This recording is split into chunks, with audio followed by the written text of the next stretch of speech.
Nah waktu itu gue bilang di situ, gue nggak bakal nikah minimal sampai 10 tahun lagi, 10 tahun.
Adem banget ya, Rut?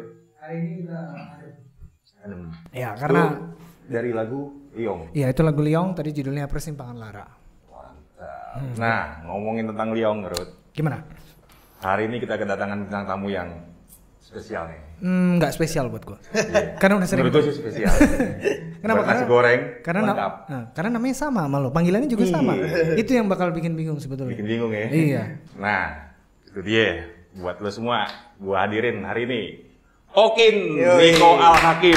Waduh, apa kabar bro? Baik, alhamdulillah baik.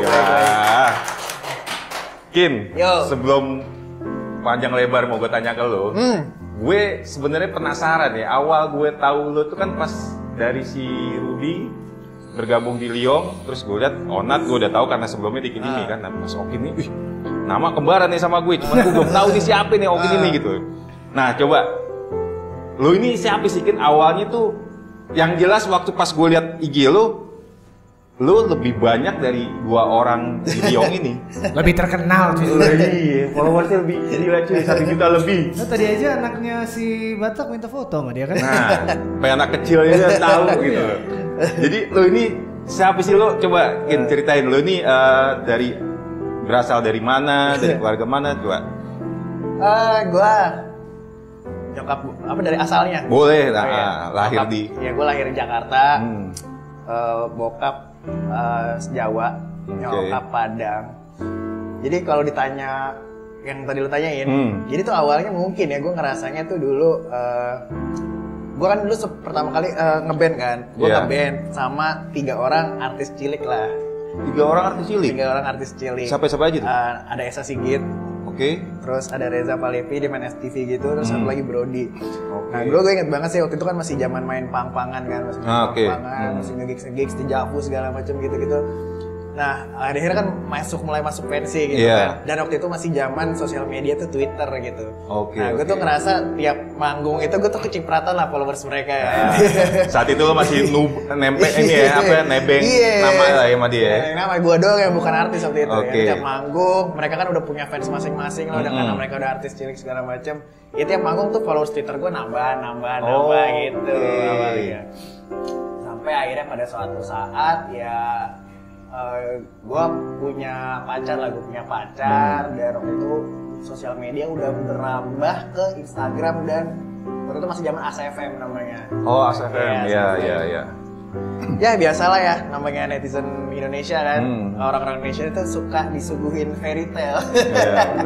Ya pokoknya kalau orang-orang pacaran tuh, ya sebenarnya nggak disengajain juga sih, maksudnya kayak pada orang umumnya aja, misalnya lo punya pacar ya lo share kegiatan lo sama pacar lo jalan-jalan sama pacar lo, di-share kayak biasa aja sosial media gitu kan. Ya mungkin pada saat itu menarik perhatian banyak orang gitu, Udah sampai saat itu ya, akhirnya lama-lama ya orang mulai kenal, sampai akhirnya nikah, punya anak. Ya sebenarnya sih nggak ada yang satupun yang disengaja gitu. Maksudnya, gue pengen bikin konten tentang keluarga gue, tentang pacar gue. Kenapa ya kalau ngomong gini kok ada piano ngeselin ya? Itu makin ke bawah ya. Saya nggak bisa ngomong tapi saya bicara dari piano, itu fungsi saya. Ya udah kayak gitu, maksudnya nggak ada yang disengajain kita bikin konten biar terkenal biar ini kayak nggak ada sih satupun kayak gitu. Cuma mungkin orang-orang tertarik ya pada akhirnya banyak sisi lah mungkin gue yang pada saat itu masih muda juga mulai merintis usaha sama pasangan gue waktu itu ya mungkin orang ada sisi selain tentang love life tentang keluarganya mungkin dari perjalanan karir. Usahanya juga wah mungkin bisa orang tertarik juga gitu sih. Ya sesimpel itulah. Iya. Simpel itu. Nah, lo bisa dibilang umur lo masih belum kepala 3 ya? Iya, tahun ini gue 27. Oh, baru 27. Masih muda. Well, kalau gue sebagai cowok yang ngeliat lo, wah ini mah cewek-cewek nggak gitu. Pasti gimana gitu kan? Nanti lo masih muda, ganteng, terus bisa dibilang pengusaha. Kan pasti bakal menjadi sorotan banget gitu loh. Nah, usaha apa sih yang lo jalanin selama ini? Usaha gue sih overall semuanya malah di bidang food and beverage sih. Gue emang waktu itu kenapa kepikiran di situ karena waktu itu emang lagi pengen karena lagi suka makan terus pengen ngembangin satu makanan gue inovasin segala macem ya. Mulai sejak itu gue tertarik di dunia food and beverage gitu. Sampai akhirnya setelah 4 tahunan gue usaha sendiri. Sekitar tahun 2019 gue mulai bikin satu brand lagi lah di bidang makanan juga, tapi dengan berkolaborasi dengan senior gitu. Jadi usaha gue sih sebenarnya overall di bidang makanan semua. Bidang makanan. Apa aja tuh brand nih kalau pegang? Kalau yang awal gue pertama tuh gue bikin taichan goreng namanya. Taichan goreng. Gue bikin. Itu yang terkenal banget di daerah Tebet tuh kayaknya ya. Iya. Terus 2019 itu gue bikin sama yang punya Baba Raffi, Mas Hendy, tuh Ngikan. Iya, sama Mas Ikra sama Mas Ferdi juga yang punya Fish Street. Jadi kita kolaborasi, kita bikin makanan namanya Ngikan. Oh ya, sama satu lagi gue baru akhir tahun lalu bikin, sama Mas Hendy yang udah bikin kebab Baba Raffi kan, pengen bikin suatu brand baru lagi tapi tentang masih kebab juga, akhirnya gue bikin di Kebabin. Oh gitu. Nah itu lo memang sebelum lo menjadi pengusaha makanan itu memang followers lo itu udah banyak apa pas lo udah jadi pengusaha aja nih? Awalnya itu kalau awal gue mulai usaha ya ada lah followers cuma nggak banyak banget sih kayak waktu itu masih 20.000 kan kayaknya sih masih. Oke.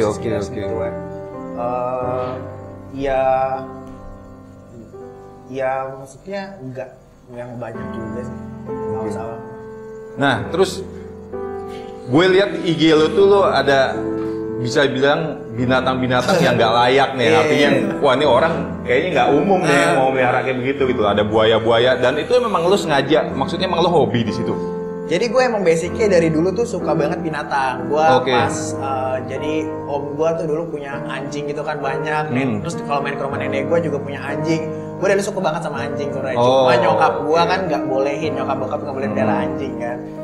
Terus gue dulu paling kayak punya kelinci, punya kura-kura, mentok di situ aja gitu kan. Sampai akhirnya waktu itu pas gue udah keluar dari rumah, gue waktu itu punya anjing lah, gue punya anjing banyak tuh sampai 4 sampai 5. Tapi akhirnya satu titik gue memutuskan untuk nggak melihara anjing lagi gitu, untuk melihara anjing lagi. Akhirnya gue cari lah pelarian. Oh gue pertama ketemu, gue kan nggak suka kucing ya pada awalnya, nggak suka kucing. Maksudnya dari anjing ke kucing tuh menurut gue jauh banget gitu kan. Anjing yang yang interaktif segala macam, tiba-tiba kucing yang manja ya. Iya maksudnya yang cuek gitu kan. Akhirnya gue mulai, ada kucing namanya Serval ya. Serval dia kucingnya aktif gini. Oh gue mulai suka tuh, gue beli. Terus akhirnya apalagi ya? Terus gue punya fox gitu. Jadi kayak awalnya tuh kayak pelarian, gue nggak punya anjing lagi, gue pengen punya binatang apa ya gitu. Akhirnya gue mulai suka sama exotic pet gitu. Nah, pengalaman lu melihara binatang-binatang yang bisa dibilang itu ya jarang ya sama orang-orang yang mau melihara kayak gitu tuh. Pasti kan banyak pertanyaan orang, lu nggak takut digigit, nggak takut bahayanya gitu loh. Itu nggak takut? Jadi gini, kalau misalnya kita ngomongin si kucing Serval Karakal sendiri, itu kan emang basicnya kucing hutan di Afrika kan. Tapi yang boleh diperdagangkan, yang boleh diperjualbelikan itu adalah minimal tuh turunan keempat. Oh, oke. Iya, jadi mereka itu udah bukan binatang yang terlahir di hutan kita ambil kita pelihara. Jadi emang basicnya mereka tuh udah ke breeding gitu. Jadi itulah binatang yang jatuhnya masih aman lah buat dipelihara. Masih aman. Dan gue percaya sih maksudnya ketika lu bonding dan lo tulus melihara mereka juga segala-galak binatang mereka pasti juga ngerti kalau tulusan kita merawat mereka. Jadi mereka nggak terlalu gimana sih. Dan selama ini nggak pernah lo yang pengalaman yang nggak enakin, entah dicakar atau digigit gitu? Pernah sih, tapi bukan yang dalam arti kan binatang-binatang kayak gitu kan mereka tuh punya pemikiran kan bercanda kali ya. Bercanda, mereka bercandanya dengan apa? Mereka ngegigit, mereka nyakar gitu. Bukan yang dalam arti mereka ngegigit karena mereka merasa terancam. Gitu sih paling. Berarti satu sisi lo mempunyai jiwa yang penyayang juga ya, lo sama binatang suka gitu ya. Oke, terus nah ini hobi selain itu apa lagi Kin yang lo gelutin? Apa olahraganya atau apa yang lo suka? Gua kalau olahraga sih nggak terlalu suka ya. Maksudnya bukan yang edik banget sih. Iya. Terus? Ya paling gua kalau lagi main futsal ngikut-ngikut temen gitu. Tapi kok dilihat dari posturnya ini ya badan kayak orang olahraga ya. Dia olahraga sama kucingnya. Gua pernah masuk kandang kucingnya dulu. Itu olahraga mental juga. Oh, iya benar sih. Oke, terus ya tadi berapa bersaudara? Gua 2 bersaudara. Gua punya adik 1 beda 8 tahunan lah. Namanya siapa? Kenapa emang? Nggak apa-apa. Biar unik aja, Okin, Akan gitu. Adik gua Deva namanya. Oh, kira dirahasiain gitu. Enggak lah. 8 tahun berarti masih kuliah ya sekarang ya? Iya baru lulus SMA tahun ini. Oke. Masuk kuliah. Nah, Kin. Ini mungkin pasti bakal jadi banyak pertanyaan banyak orang yang kepo ya terhadap kehidupan lo yang sekarang. Iya. Nah, ya semua udah tahu lah ya, di akhir Februari ada kabar yang gak ngenakin dari lo. Nah sekarang gue penasaran nih sama lo ini sekarang melalui itu gimana gitu loh setelah lo sekarang kan udah sendiri jadinya ya. Iya. Apalagi bisa dibilang nih Ramadan pertama lah ya lo tanpa ada istri ya. Nah terus lo ngelewatinnya gimana tuh lo? Sahur ya mungkin biasanya ada yang nyiapin. Nah terus sekarang gimana lo? Ramadan nih. Jadi yang paling beda, paling hilang deh apa kira-kira? Ya pasti itu sih satu kayak maksudnya ya biasanya ditemenin gitu kan. Iya. Tapi ya menurut gua fase aja sih. Maksudnya gini, maksudnya udah dibilang mungkin gua ngelewatin fase udah banyak banget kan, maksudnya ya dari sebelum perpisahan itu pun udah melewatin fase-fase yang cukup berat lah ya. Berat. Sampai akhirnya gue berada untungnya di titik bulan puasa ini ya gue udah dalam fase yang udah lega aja gitu. Jadi gue nggak terlalu mikirin, aduh gue sahur sendiri, buka sendiri, nggak terlalu mikirin terlalu kesepian gitu sih. Karena pada basicnya juga gue emang dari dulu tuh gue suka sendiri gitu. Jadi kayak pas zaman gue masih tinggal sama nyokap bokap, pas nyokap bokap keluar kota tuh gue ngerasa wah gue free nih di rumah gitu. Tapi bukan dalam arti gue bisa ngapain aja, cuma gue kayak ngerasa di rumah tuh aduh tenang banget gitu. Sampai akhirnya ya gue udah berapa tahun kan nggak ngerasain kayak gitu kan. Tiba-tiba gue kayak di rumah sendiri tuh gue nggak ngerasa kesepian, justru karena gue ngerasa wah gue merasa kenyamanan dalam situasi seperti ini gitu. Artinya lo nggak masalah ya misalkan karena lo bukan tipe orang yang nggak bisa sendiri juga gitu. Lo udah biasa. Oke, terus kalau boleh tahu status anak-anak ada di siapa? Ya kalau secara legal sih pasti ikut ke ibu ya. Cuma alhamdulillah kooperatif aja sih, maksudnya bergantian. Iya bergantian. Pun kalau misalnya lagi di sana pun diperbolehin kok buat main. Jadi kayak nggak ada gap yang harus kayak gini nggak ada sih. Jadi gue ngerasa bebas aja gitu. Bebas aja. Terus intensitas ketemunya sekarang per berapa lama lo bisa ketemu? Kan kayak tadi gue bilang sebenarnya pas lagi di sana juga nggak masalah kalau gue pengen ke sana kan. Jadi kapanpun. Jadi kalaupun perpindahannya pun tergantung aja sih. Maksudnya nggak dipatokin mesti seminggu enggak. Kalau misalnya lagi kesini dong anak-anak gitu, nyantai aja sih. Dan lo anak lo paling gede umur berapa sih? Paling gede tahun ini akhir tahun 4 dia. Umur 4? Iya 4. Mereka udah ngerti belum? Nggak ngerti. Menurut gua sih belum ngerti ya. Belum ngerti. Cuma ya gua ngerasa sih karena kan sebelum bener-bener langsung bisa gini, emang pas gue masih tinggal, jadi kan gue ada dua rumah kan sebelum nikah. Pas gue sempet pindah ke rumah baru, terus pas di rumah baru ini pun pas udah agak renggang gitu, kan emang bini gue kan emang sempet nggak di rumah juga gitu kan. Jadi mungkin anak gue ngerasa pas gue di rumah yang baru itu, pas istri gue udah nggak sering keluar juga, pas udah sering bisa ranjang gitu, ya mungkin dia nggak ngerasa terlalu aneh ketika dia pindah-pindah sih menurut gue. Ngerti nggak sih kayak bukan yang tiba-tiba lo harus langsung iya, jadi kayak fasenya bareng terus tiba-tiba langsung pindah ya. Jadi kayak mungkin nggak terlalu aneh sih sampai sekarang menurut gue sih. Tapi kalau buat lo ketemu emang lo yang harus kesana atau anak bisa bawa? Anak bisa ke gue juga. Jadi kita ganti-gantian. Jadi kayak misalnya kalau kasarnya seminggu. Tapi kalau misalnya seminggunya lagi di sana, gue juga boleh main ke sana gitu. Begitu juga sebaliknya misalnya anak-anak lagi di gue, kalau dia mau datang mau main ya nggak apa-apa, nggak masalah juga gitu. Pernah nggak pas lagi bareng sama lo terus pas lagi malam gitu anak lo nanya, "Mama mana Pak?" gitu? So far sih enggak sih. Maksudnya ya pun kalau misalnya pun nanya ya biasanya kita sih ngomongnya lagi kerja gitu. Jadi kalau misalnya lagi pergi kemana, kerja dulu. Jadi kayak nggak jadi satu pertanyaan yang besar sih menurut gue untuk sampai saat ini. Tapi lo udah ada persiapan kalau nanti mereka makin besar pasti kan mereka akan paham ya lama-lama ya. Iya pasti. Gue nggak tahu sih kalau untuk di bawah 17 tahun bagaimana gue menjelaskannya. Tapi ketika mereka di atas 17 tahun jelas gue bisa gitu ngejawabnya, kasih penjelasan segala macam. Cuma kalau misalnya di bawah 10 tahun dia nanya, jujur gue masih belum tahu sih ya, dan itu pasti akan gue diskusiin juga sama mantan gue mau dijawabnya seperti apa gitu. Jadi nggak yang dia nanya ke sini jawabannya beda gitu. Tapi sampai saat ini sih belum ada pembahasan ke sana. Nah terus kalau nih misalkan dalam beberapa tahun ya lo ketemu nih calon lagi gitu, kira-kira gimana itu lo bisa buat ngejalanin itu semua? Jadi gue sebelum ini kan bisa dibilang ngobrol-ngobrol ya. Ngobrol-ngobrol kedua gue pasca gue berpisah kan. Pertama gue dijebak tuh sama Onat. Dijadiin konten ya.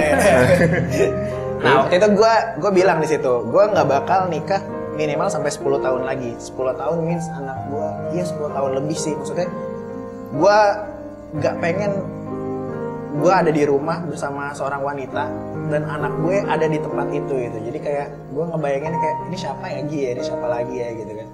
Jadi gue pengen kalaupun gue nikah nanti ya ketika anak gue minimal udah 17 tahun, 18 tahun kuliah lah mereka udah ngerti gitu. Dan ya menurut gue juga bagi gue mungkin berat gitu ya. Apa emang bener bisa gue 10 tahun, 15 tahun lagi nggak nikah gitu. Tapi ya kalau gue sih ngebayanginnya kayak gitu aja, gimana anak gue misalnya anak gue lagi ke rumah gitu, gue sama cewek lain, sama istri gue yang lain kayak enggak deh, gue nggak mau bikin anak gue kayak gitu sih. Takut juga mungkin lo nanti anak lo jadi kayak malah, ih papa apaan sih kok ada kayak gitu-gitu ya? Ini siapa lagi? Di saat mereka belum mengerti sebuah perpisahan, tiba-tiba mereka harus dihadapkan seperti itu lagi. Itu sih yang gue nggak mau gitu. Jadi ya gue rasa itu bukan suatu hal yang mustahil bagi gue karena emang gue sayang sama mereka sih. Luar biasa ya. Lo berani ya 10 tahun itu lumayan Kin.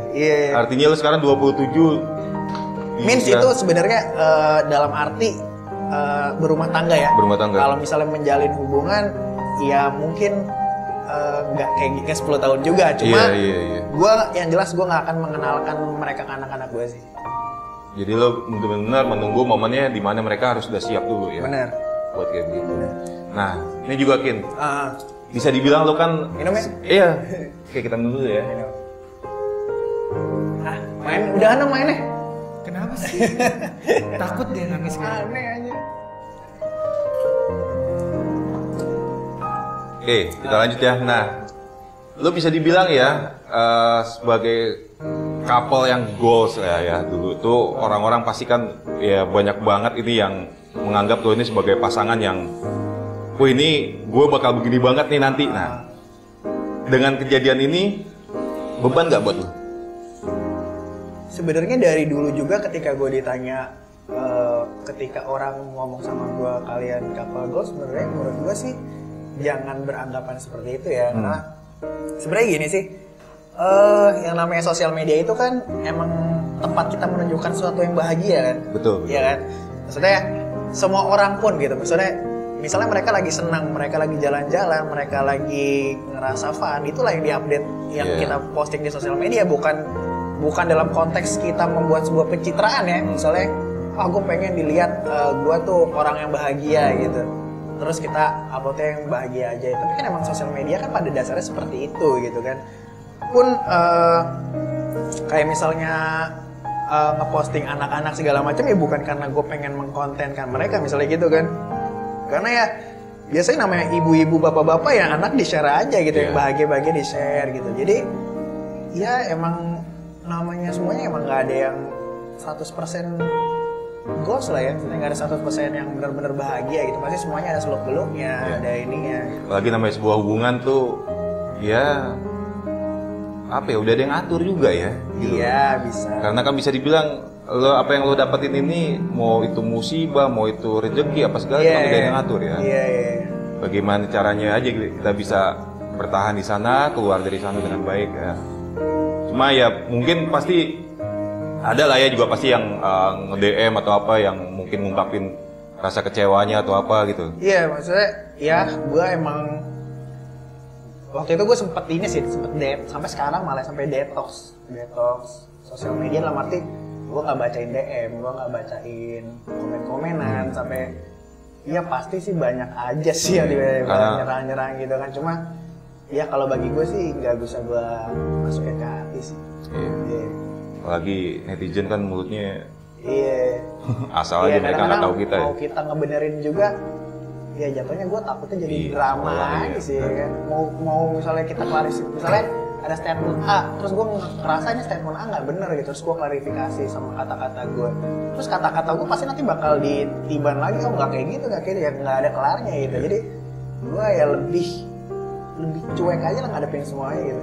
Yang penting teman-teman gue, yang penting misalnya gue punya teman, gue punya keluarga, mereka ya masih itu, support ya, masih support semuanya ya, udah cukup lah. Tapi kalau dari keluarga, oke ya, maksudnya udahlah gitu ya namanya. Ya pasti awal-awalnya enggak, ya pasti nggak nerima sih. Iya, siapa sih yang mau gitu kan. gitu kan. Tapi ya pada akhirnya ya gue juga nggak nyangka sih, maksudnya sampai ternyata bisa nerima juga ya keluarga. Dan ada yang bisa lo ambil hikmahnya dari kejadian ini? Apa ya?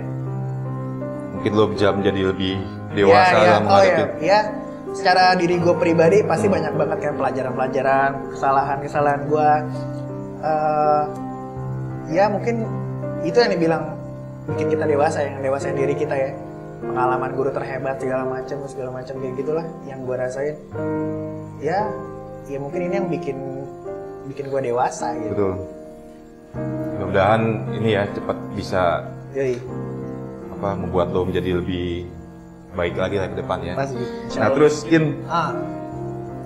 titik terendah dalam hidup lo itu pas kapan? Apa kejadian kemarin ini atau mungkin lo pernah juga? Pernah sih ada kejadian terendah. Ya, gue pernah beberapa kali lah ngerasa titik terendah gitu kan. Sebenarnya sih kalau diceritain setelah perpisahan itu tuh banyak banget hal-hal seru. Gue ini gila nih momen banget gitu. Tapi gue nggak bisa ceritain sekarang karena menurut gue terlalu cepat gitu. Tapi kayak wah ternyata banyak banget ya titik-titik gue ngelewatin ini. Ternyata ada yang satu lagi yang muncul gitu. Kayak ada hikmah yang muncul, ada ini yang ini. Tapi menurut gue sih terlalu cepat kalau misalnya gue omongin sekarang karena ya banyak banget sih. Terus yang lo lakuin apa itu saat lo nih, kita biar orang-orang yang dengar juga yang nonton mungkin aja bisa ngambil pelajaran, wah nih kalau nanti gue menghadapi seperti ini, lo kira-kira apa itu yang lo lakuin waktu lo menghadapi titik terendah itu? Apa ya? Dan ini ibadahnya luar biasa loh, tadi maghrib dia sholat ya, mantap. Ya, gue emang berprinsip itu aja sih, maksudnya ibadah ya, cuma lo pasti juga langsung curhat ke sana ya mungkin ya, buat lebih. Iya, gue ada sisi spiritual, sisi agamanya ada, cuma ya gue nggak munafik, gue juga nggak yang terlalu straight banget gitu. Gue masih banyak ngelakuin dosa-dosa yang lain. Cuma kalau misalnya kayak sholat gitu sih, mungkin karena didikan dari kedua orang tua gue juga ya. Dari kecil gue udah dimasukin sekolah Islam. Gue kayak ngerasa sholat itu ya tempat wujud gue berterima kasih kepada Tuhan dan meminta tolong gitu. Karena ya apa yang gue punya sekarang ini ya pasti dikasih Tuhan juga gitu, dikasih Tuhan. Terus ya meminta tolong, pernah sih gue kayak dengar kayak ada orang ngomong, Tuhan jangan diminta-mintain, apa lu belum bener aja udah berani minta-minta ke Tuhan gitu. Tapi gue tahu jawabannya, ya Tuhan itu kan, Allah itu kan tempat kita memohon pertolongan gitu kan. Betul. Justru Allah itu senang kalau kita meminta pertolongan gitu. Jadi ya bagi gue sholat itu tempat gue berterima kasih, tempat gue memohon. Walaupun gue juga di satu sisi banyak dosa-dosa yang masih gue lakuin gitu sampai sekarang gitu. Tapi ya, gue emang berprinsip gue nggak, ya harus ada seimbang lah gitu. Masih berproses lah gue. Nah terus berpengaruh gak sih sama musik lo, sama pekerjaan lo dengan kejadian kemarin? Kejadian kemarin, alhamdulillah sih so far nggak ada sih. Gue percaya masih ada doa ibu gue sih, masih ada doa ibu gue yang menguatkan gue, masih ada harapan-harapan orang tua gue yang didengar Tuhan untuk ya semua yang rezeki, semua nikmat yang gue alamin ya itu pasti doa ibu gue yang didengar gitu. Biasanya doa ibu emang ya. Ya mungkin gue juga jadi lebih banyak ngobrol sama nyokap gue juga sih. Semenjak bisa jadi banyak ngobrol sama nyokap gue, jadi lebih sering ketemu gitu. Jadi ya mungkin ada ininya lah. Biasanya kan kalau orang umum kalau ngelihat seorang musisi gitu kan, begitu pas lagi ada hal-hal yang besar dalam hidupnya dia bisa menuangkan itu menjadi lagu atau lirik. Ada yang lo tuangkan nggak? Ada. Jadi ada, nanti gue jadi kan gue sempat tahun lalu salah satunya kemarin gue tahun lalu gue sempat bikin iseng-iseng doang sih kayak lagu sendiri gitu, tapi gue featuring sama orang. Nah ini gue ngomong sama Mas Ray, gue pengen bikin lagu dong. Nah itu ceritanya tentang harapan gue, tentang anak-anak gue gitu. Dan ya emang lagu ini sih bukan karena gue emang basicnya kan nggak bisa nyanyi juga kan, gue nggak bisa nyanyi, tapi gue pengen karya ini yang didengar orang tuh suara hati gue, bukan suara tenggorokan gue gitu. Ngerti gak sih lo? Bener. Ya.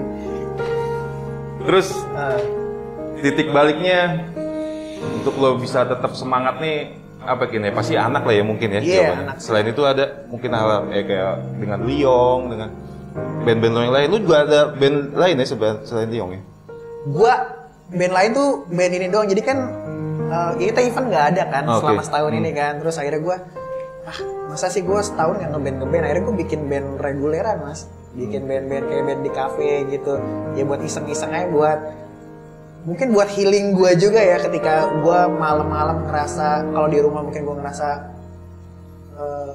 nggak ada kerjaan gitu kan. Jadi kayak mikir apa, jadi kayak mungkin sedih-sedih gitu. Nah ini mungkin gue malam-malam ada kegiatan buat band, menyibukkan diri aja ya? Menyibukkan diri gitu. Tapi kalau buat band yang secara serius untuk berkarya, gue cuma sama Liong guys. Udah low banget nih Liong ya. Iya. Oke, di sini kita ada segmen namanya Ruang Memori, yang dimana lo nanti kita akan tampilkan visual foto dan lo akan menjelaskan tentang foto ini gimana.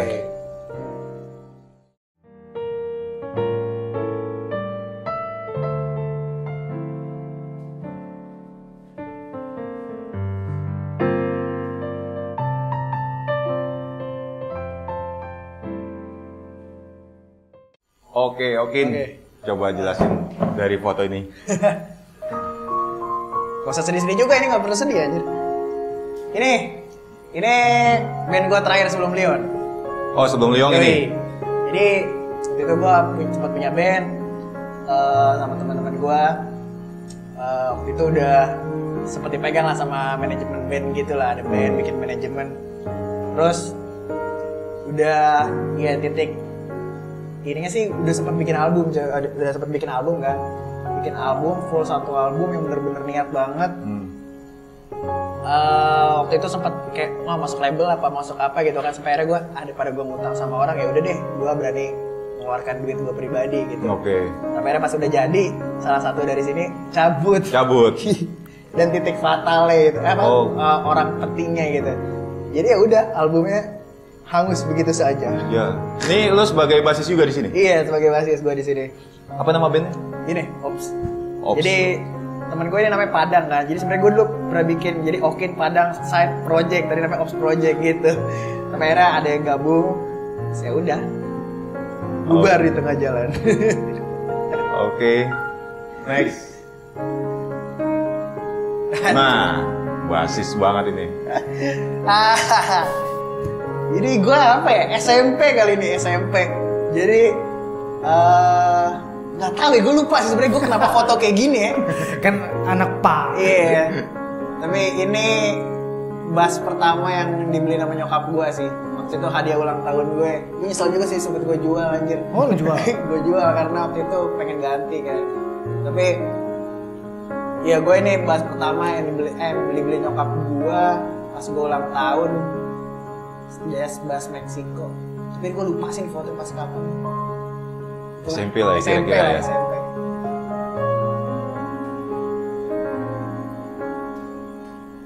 Next. Ini band. ini yang gue ceritain tadi. Band reguleran gue. Jadi selama pandemi ini kita tidak bisa event, ya gue mencari kesenangan, mencari ilmu juga lah, mencari ilmu karena gue kan jarang banyak tahu lagu lah akhirnya ketika gue main sama mereka. Nggak mau cerita apa-apa tentang ini tengah pakai baju oranye? Ini nggak jelas. Kalau yang paling kiri yang sempat digosipin?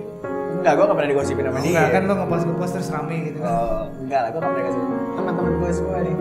Sebagai basis juga lo di sini? Iya. Ini apa nama bandnya? Ini Organik.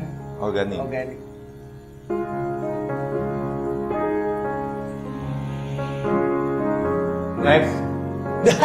Kenapa foto dia? Ini teman seperjuangan gua. Duren dua-duanya.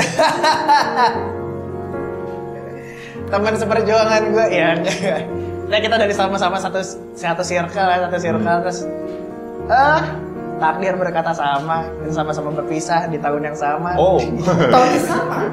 Bulan yang sama. Oh iya. Bulan yang sama. Oh makanya kemarin Keanu bikin story gitu ya. Tahun ini lebarannya beda. Iya, bareng gua. Dapat parcelnya 2 kali. Next.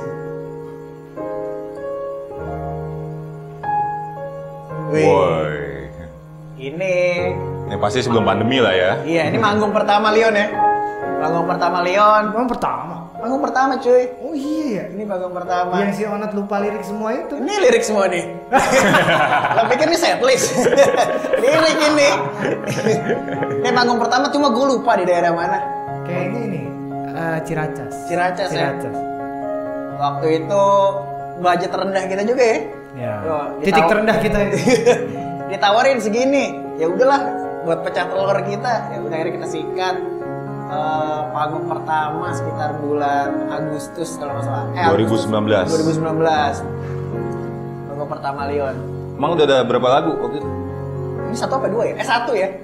Kayaknya Kan Asa dan Ruang kan pas tour ya? Baru ego doang. Ini baru ego doang. Sisanya lagu Killing Me Inside. Ya cuma kan yang bikin juga tetap sama orangnya. Iya. Sah-sah. Iya, benar. Tapi ada nggak kenangan lo dari sini tuh? Kenangan gue? Yang itu kan panggung pertama. Oh ya, panggung pertama. Ya yang jelas ini titik gue kayak nggak nyangka lah. Maksudnya gue nonton Rudai, nonton Onat juga dulu kan. Walaupun nggak pernah nonton langsung sih. Cuma gue via YouTube ya. Terus gue kan ya gue sering dengar mereka, tiba-tiba kayak ada di satu panggung kayak kecewa. Dan ini juga kan gue selepas dari band tadi tuh yang kayak gue udah ngeluarin duit banyak, terus tiba-tiba gagal tuh kayak gue di titik aduh gue udah males ke band lagi lah. Sampai akhirnya gue ketemu mereka ya yang bikin gue semangat lagi ya akhirnya gitu kayak kita main band lagi deh. Jadi ini momen gak terlupakan anjir. Mantap. Next.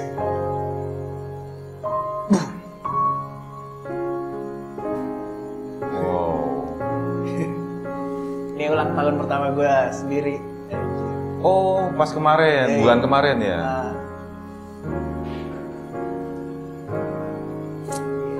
Pertama gue sendiri kayak gitu. Gimana tuh? Tanya dong, tanya. Nah, dia itu sedang berusaha untuk tidak emosional. Tanya dong, tanya gue juga nggak tahu. Jadi waktu ulang tahun kemarin tuh Oki tuh sampai nangis tuh. Jadi ceritanya kita memang menskemakan supaya sok-sok surprisein dia gitu. Cuma mungkin karena momennya pertama kali sendiri keluar, jadi dia keluar dari kamar mandi. Pas keluar dari kamar mandi ada kita semua, ada dari Organik, dari Liong, dari teman-teman Kaula juga. Keluar kamar mandi singan alias nangis. Oh, tapi ini emang ada anak Liong juga hadir di sana? Enggak, malam jam 12 malamnya. Dia tuh sampai nanya gua, "Mas, lo tumben Mas nggak balik-balik, biasanya lo pengen balik cepet." Nah, curiga dia udah tuh. Tapi ya pas hari ini sih gue kayak kan malam tuh kan, malam terus pas bangun gue melek tuh kayak anjir, gue ngerasa banget sih kayak di hari bahagia. Iya, di hari ulang tahun gue pas bangun tuh sepi tuh gue ngerasa terus tiba-tiba mereka datang gitu bawa kue gitu kan kayak ya gue seneng aja. Kado terindah tuh ya, mereka datang dengan bawa kue.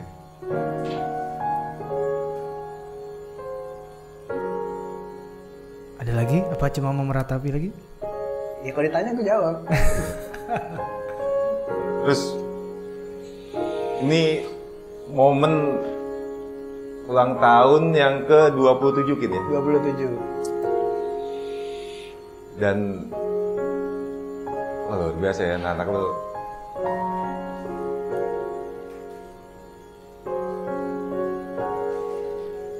Ini di rumah yang di rumah gue di Kemang. Dan mereka waktu itu datang siapa yang nganter? Sama Mbak sih dia oh tadi lo kan sempat nanya ini ya apa ya tadi tanya. Jadi gue pengen ngomongin ya. Maksudnya jadi gue kan mengabdikan sebenarnya kan Dido kan umur 3,5 tahun lah ya. 3,5. Jadi selama 3,5 tahun ini tuh gue kayak bener-bener dalam tanda kutip tuh mengabdikan diri gue untuk mereka gitu. Walaupun ya maksudnya gue tuh kayak selalu pengen dari mereka bangun sampai mereka tidur gue ada terus bareng mereka gitu kan, ada terus bareng mereka. Gue tuh sampai ada di titik kayak gue nggak bisa bikin janji sama orang karena ya gue nggak pengen siang-siang kayak gitu-gitu tuh gue pergi gitu, kayak gue ngerjain semua tuh dari rumah gitu kan. Dan sekarang ya kalau mau diambil sisi positifnya, ketika mereka nggak ada sama gue bisa banyak melakukan hal sih. Jadi kayak gue bisa kerja, gue bisa melakukan sesuatu, gue bisa melakukan aktivitas segala macam ya. Walaupun di sisi negatifnya ya gue nggak bisa 100% bareng mereka terus gitu. Dan ada yang mulai sampein nggak kita anak-anak? Yang gue sampein sih ada di lagu itu sih. Jadi gue sempat nulis kayak apa ya, intinya kan mereka sampai sedewasa apapun nanti ya kasih orang tua mereka nggak bakal hilang lah. Walaupun emang jadi di situ di salah satu liriknya gue sempet nulis jangan bandingkan hidup kalian sama teman kalian di sekolah, karena mungkin kalau lo ngeliat teman-teman sekolah lo mungkin lo bakal pulang ketemu nyokap bokap lo gitu kan, tapi ya lo berdua tuh, kalian berdua tuh mungkin gak bakal ngerasain yang kayak gitu. Cuma yang jelas kasih sayang orang tua kalian nggak akan pernah beda dari teman-teman yang lain. Seberapa besar Kin arti mereka buat lo? Gede banget sih. Gue juga bingung ya, kayak gue kadang-kadang kayak ngeliat, ya maksudnya gue nggak membandingkan secara profesi gitu ya, kayak kok orang-orang bisa ya jauh dari anaknya gitu, jauh dari anaknya dalam arti misalnya ya mungkin mereka kerja juga, mereka apa juga, cuma kayak gue tuh nggak bisa lepas banget sih dari mereka, kayak ninggalin mereka tuh menurut gue berat banget. Even pun gue kayak harus ngeband keluar kota tuh, gue tuh selalu pengen kayak buru-buru balik cepet, kayak ya apapun yang bisa gue tuh kalau bisa gue ngelakuin aktivitas tuh ketika mereka udah tidur sih. Jadi mereka udah tidur, gue baru bisa melakukan aktivitas. Lo mau ketemu gue kayak lo mau apa kok lo bisa malam-malam. Cuma kayak gue ninggalin mereka siang-siang pas mereka bangun tuh gue kayak beban sih bagi gue. Itulah yang gue lakuin selama 3,5 tahun ini gitu. Jadi ya arti mereka kayak gede banget sih buat gue.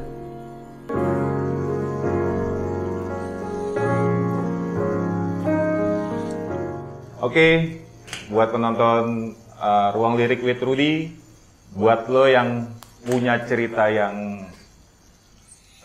bisa buat berbagi ya, mau berbagi cerita dengan Rudy, yang menurut lo kisah lo itu bisa dijadikan soundtrack ya? Apa ya, bisa dijadikan sebuah lagu yang dramatis, yang gimana, yang menurut lo wah nih gue kehidupan gue pengen banget nih gue curhatin ke Rudy. Silakan lo kirim cerita lo ke email kita, nanti di deskripsi kita tulis. Tuh, makasih banget Mas Niko. Makasih banget sudah meluangkan waktu. Ya, terus sampai ketemu di episode berikutnya. Dadah. Ruth, ya. Gimana ya tadi perjalanan Okin? Ya, bisa... menurut gue ya mungkin Okin sekarang masih belum siap untuk membuka semuanya 100% dan gue sangat menghargai itu juga kan bagian dari privasi dia. Tapi dari cerita yang gue tangkap memang karena gue ngeliat secara langsung juga dia tuh memang sayang banget sama anaknya sih.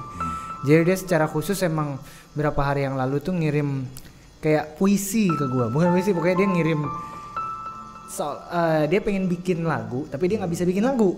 Jadi dia nulis berapa bait lirik, dia minta tolong gue, Mas ini bisa nggak sih dijadiin lirik, bisa dijadiin lirik lagu nggak gitu. Dan akhirnya di malam itu juga secara spontan gue langsung ngambil gitar, langsung nana dari lirik dia, dan lagunya jadi dalam 4 menit. Itu 4 menit. Ya maksudnya kayak spontanitas, gue dapet feedback langsung itu dari setelah ngebaca itu. Jadi gue voice note ke dia, gue kirim, dia suka. Dan akhirnya ya gue pelan-pelan coba lanjutin, dan ya abis ini gue bakal kasih denger potongan sedikit lagunya. Maksudnya sedikit potongan lagunya. Ya. Oke. Nggak ada kesulitan ya? Sejauh ini sih nggak ada. Oke, mantap. Oke, kita dengarkan. Siap, kita tunggu saja.